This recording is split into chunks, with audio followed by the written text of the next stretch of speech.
بخاری اور مسلم کی متفقن علیہ حدیث ہے، اور مشکات میں 3561 ہے، اور مشکات ہی میں 3562 بھی ہے، مسلم کے حوالے سے ڈیٹیل سے اور بخاری مسلم دونوں کے حوالے سے۔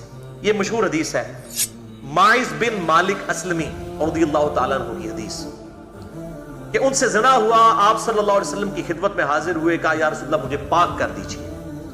تو آپ صلی اللہ علیہ وسلم نے فرمایا جاؤ اللہ تعالیٰ سے معافی مانگو، توبہ کرو، اللہ تعالیٰ معاف کرنے والا ہے۔ یعنی آپ نے وائڈ کیا۔ اس سے آپ کو یہ پتا چلے گا اسلام کنڈیم کرتا ہے کہ اس کو پبلکلی رپورٹ بھی کیا جائے۔ اب کسی زنا ہو گئے وہ توبہ کر لے، دیٹس اینف، ضروری نہیں اس کے اوپر حد جاری کی جائے جب تک کہ پبلکلی عدالت میں معاملہ رپورٹ نہ ہو جائے، جو میں نے شروع میں بتایا۔ اس کو پھر صبر نہیں آیا، دوبارہ حاضر خدمت ہوا، یا رسول اللہ مجھے پاک کر دیجیے۔ آپ فرمایا جا اللہ سے توبہ کر، اللہ معاف کرنے والا ہے۔ 4 دفعہ ایسا ہوا تو آپ صلی اللہ علیہ وآلہ وسلم نے، اب ظاہر عدالت میں معاملہ آ گیا، 4 دفعہ اس نے گواہی دے دی، قرآن میں بھی آیا 4 دفعہ گواہی، 4 دفعہ خود اس نے اپنے اوپر گواہی دے دی۔ تو آپ صلی اللہ علیہ وآلہ وسلم نے فرمایا اسے چیک کرو، یہ پاگل تو نہیں ہے، مجنون تو نہیں ہے؟ کہا کہ نہیں یا رسول اللہ صلی اللہ علیہ وسلم۔ فرمایا اس نے شراب تو نہیں پی ہوئی کہ نشے کی حالت میں نہ ہو تو یہ کام کر رہا ہوں؟ اس نے نہ کیا ہو تو لوگوں نے اس کے منہ کو آ کے سونگھا، اسمیل لی، تو کہا کہ نہیں یا رسول اللہ صلی اللہ علیہ وآلہ وسلم، اس نے شراب ہی نہیں پی ہوئی۔ تو آپ صلی اللہ علیہ وسلم نے اسے سنسار کروا دیا، اور اس کے بعد آپ صلی اللہ علیہ وسلم نے اس کے لیے دعائے مغفرت کی، اور آپ صلی اللہ علیہ وآلہ وسلم نے فرمایا کہ اس نے ایسی توبہ کی ہے کہ اگر یہ توبہ ایک جماعت کے اوپر تقسیم کر دی جائے تو ان کی مغفرت کے لیے کافی ہو جائے، جو اس نے توبہ کی ہے سچے دل سے۔ پھر کچھ ہی عرصے کے بعد ایک عورت آ گئی، یعنی جس کے ساتھ انہوں نے یہ معاملہ کیا ہوا تھا،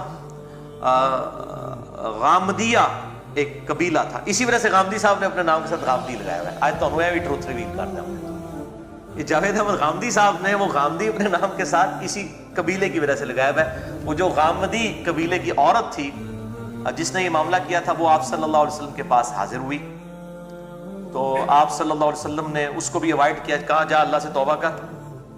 اس نے کہا یا رسول اللہ علیہ وسلم آپ میرے ساتھ وہی سلوک کر رہے ہیں جو آپ نے ماعز کے ساتھ کیا تھا، حالانکہ میں تو حاملہ ہو چکی ہوں، میرے تو زنا والے معاملے میں آپ کو شک بھی نہیں رہتا۔ تو آپ صلی اللہ علیہ وسلم نے فرمایا کہ اس طرح کرو کہ تم وضع حمل کا انتظار کرو، یہ بچہ پیدا ہو جائے۔ بچہ پیدا ہوا، پھر آپ کی خدمت میں حاضر ہوئی۔ آپ دیکھیں جناب اتنا عرصہ اس نے سولی پہ سمجھیں کہ کاٹا ہے، یا رسول اللہ صلی اللہ علیہ وسلم مجھے پاک کر دیجیے۔ آپ نے فرمایا کہ اس عورت کو کہو کہ اب یہ اس بچے کو دودھ پلائے، کم از کم اس قابل کرے کہ یہ روٹی کھانے والا ہو جائے۔ 2 سال تک دودھ پلایا، پھر وہ عورت اس بچے کو لے کے آئی، اس کے ہاتھ میں روٹی تھی، اس نے کہا یا رسول اللہ آپ دیکھ لیجئے کہ یہ روٹی کھانے کے قابل ہو گیا۔ آپ یہ دیکھیں 2 سال اس نے کس تکلیف میں کاٹے۔ یہ ہے پیشن اور اللہ تعالیٰ کی طرف رجوع لانے کا جذبہ، یعنی آخرت کی کسی کو عذاب کا پتہ ہونا تو دنیا کی سزا تو کچھ بھی نہیں ہے۔ تو آپ صلی اللہ علیہ وآلہ وسلم نے فرمایا کہ اس عورت کے اوپر جو ہے وہ حد جاری کی جائے۔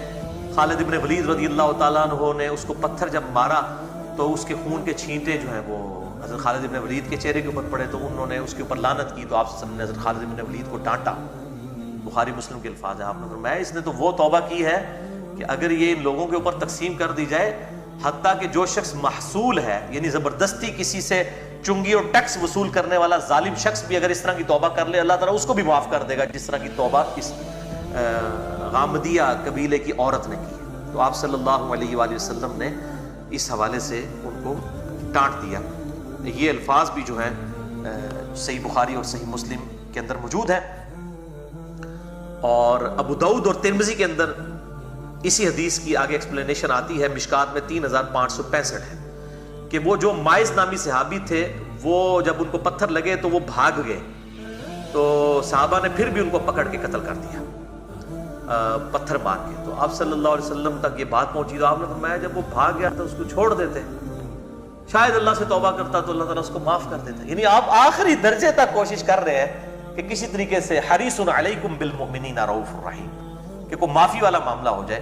یعنی اسلام اس چیز کو کنڈیم کرتا ہے کہ اس کو پبلکلی ان چیزوں کو جو ہے وہ رپورٹ کیا جائے، بلکہ ان کے اوپر پردہ ڈالنے ہی میں عافیت ہے۔